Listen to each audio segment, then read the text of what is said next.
Bonjour à tous, 16h34, vous êtes sur Polaro TV, édition spéciale à la rédaction pour ce mercredi 10 mai 2015. C'est donc la fin du sommet lancasto-polarien de 2 jours qui s'est déroulé à Waltembourg.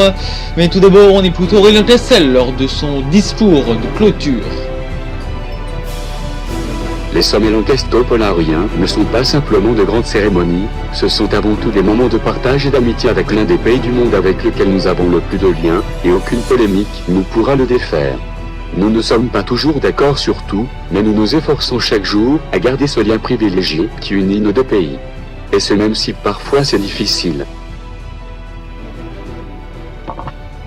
C'était Aurélien Cassel, le président du Polaro, qui a fait une allusion à peine voilée à la crise diplomatique d'Écolia il y a déjà plusieurs semaines.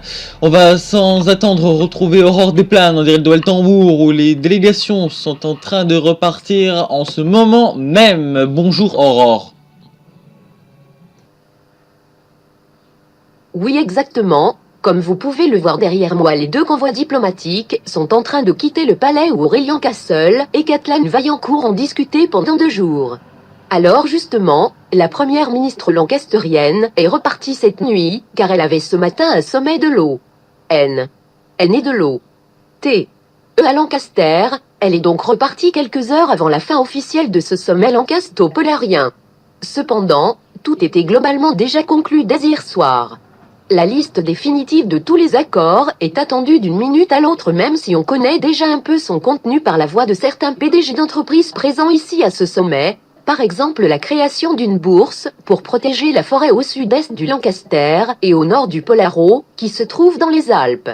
En plus d'accords économiques signés, ce sommet devrait aussi être l'occasion de publier des statistiques qui concernent les deux pays, comme par exemple le nombre de touristes ou d'étudiants à l'étranger.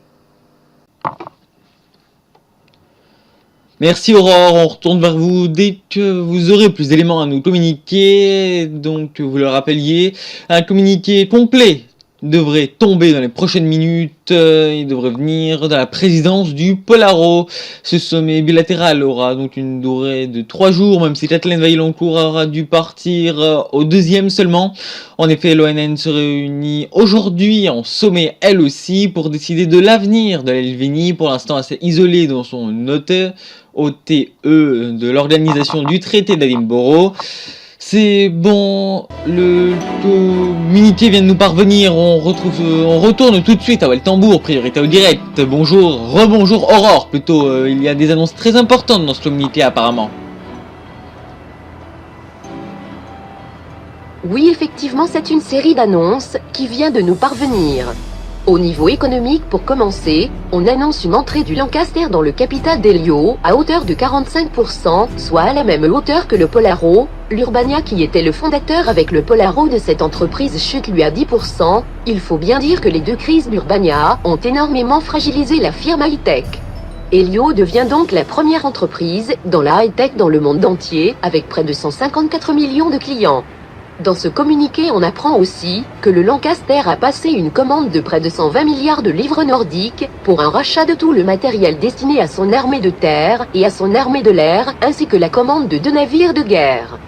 Commande passée auprès d'une alliance polaro-surisienne, puisque c'est l'entreprise polarienne, Certa, qui se chargera de toute la conception et de la technologie. Une entreprise surisienne s'occupera, elle, d'une très grande partie de la production. Pour Transmotion, l'entreprise polarienne spécialisée dans les transports, c'est un véritable ancrage national qui va se dérouler au Lancaster, puisqu'elle s'occupera dès la semaine prochaine de l'intégralité des LGVS lancasteriennes, des réseaux de bus de Lancaster, de refaire les transports en commun de San Pedro et de Toronto, et aussi Transmotion s'occupera de l'autoroute 401, la plus longue du pays, avec près de 85 millions d'utilisateurs quotidiens, ce qui en fait l'autoroute la plus importante du pays. Plusieurs rapports ont également été remis, notamment ceux sur l'énergie nucléaire, et Burino, qui s'occupe donc des 55 centrales nucléaires des deux pays. La firme lancasto-polarienne de l'énergie annonce aussi s'occuper de 20 centrales éoliennes et de toutes les centrales vertes, du Polaro, comme les barrages par exemple. Dans les autres rapports, ceux aussi du tourisme, où on apprend par exemple que 6,7 millions de Polariens vont en vacances au Lancaster. Ce chiffre remonte à 71 millions de touristes lancasteriens qui vont au Polaro. Niveau étudiants, ce sont près de 1 million d'étudiants lancasteriens qui vont au Polaro, et 4 millions d'étudiants sont dans toute l'Ain. Enfin, il y a une confirmation de la création de l'APFA, la bourse pour la protection de la forêt alpine sera constituée de subventions des deux pays. Merci Aurore pour ce point complet. Vous étiez en direct de Weltembourg, dans le Haut-Lac, au Polaro.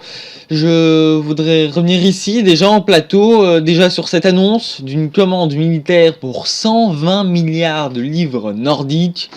Bonjour Aurélie Fallor, vous êtes l'experte Polaro TV pour tout ce qui est économie. Déjà, est-ce que cette annonce vous surprend ? Alors oui et non à la fois, j'ai presque envie de vous dire.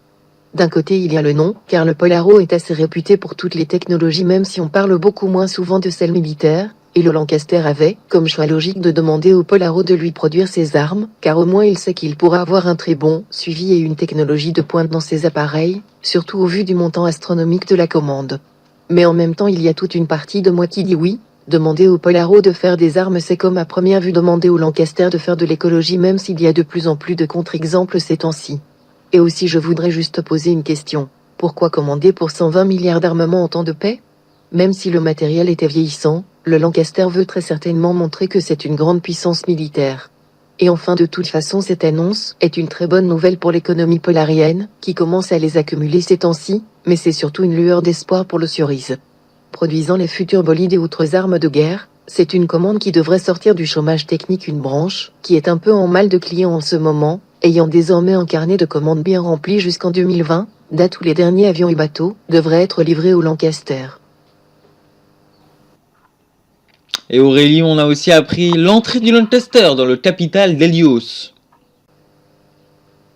Alors là par contre c'était réellement une surprise. Juste pour se replacer dans le contexte, Helio est né il y a près d'un an d'un accord entre le Polaro et l'Urbania après la fusion du Numafil et d'Alpha, mais les deux crises urbaniennes ont fait imploser toute une partie de la compagnie dans ce pays, qui a été ravagé par la guerre de l'URK. Aujourd'hui c'est donc une sorte de renaissance de la firme en intégrant le Lancaster. C'est une véritable aubaine car le Lancaster a d'importants fonds financiers, mais aussi un très gros marché intérieur, ne pouvant faire que le bonheur d'Helio, qui ne devrait pas changer de nom d'ailleurs. D'après mes informations, l'entreprise devrait dès demain repartir de plus belle en annonçant toute une série de nouveautés.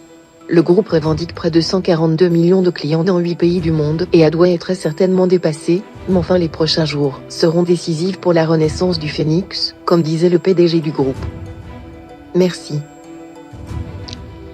Merci Aurélie pour ce décryptage. Je vous rappelle donc le principal titre de l'actualité, avec donc la fin du sommet Lancaster polarien et ses très nombreux accords donc, qui ont été signés. On en reparle juste après la pause. Je serai en direct avec un expert de l'armement pour encore parler de cette commande de 120 milliards passée entre le Lancaster et le Polaro. On revient tout de suite après la pause. Merci.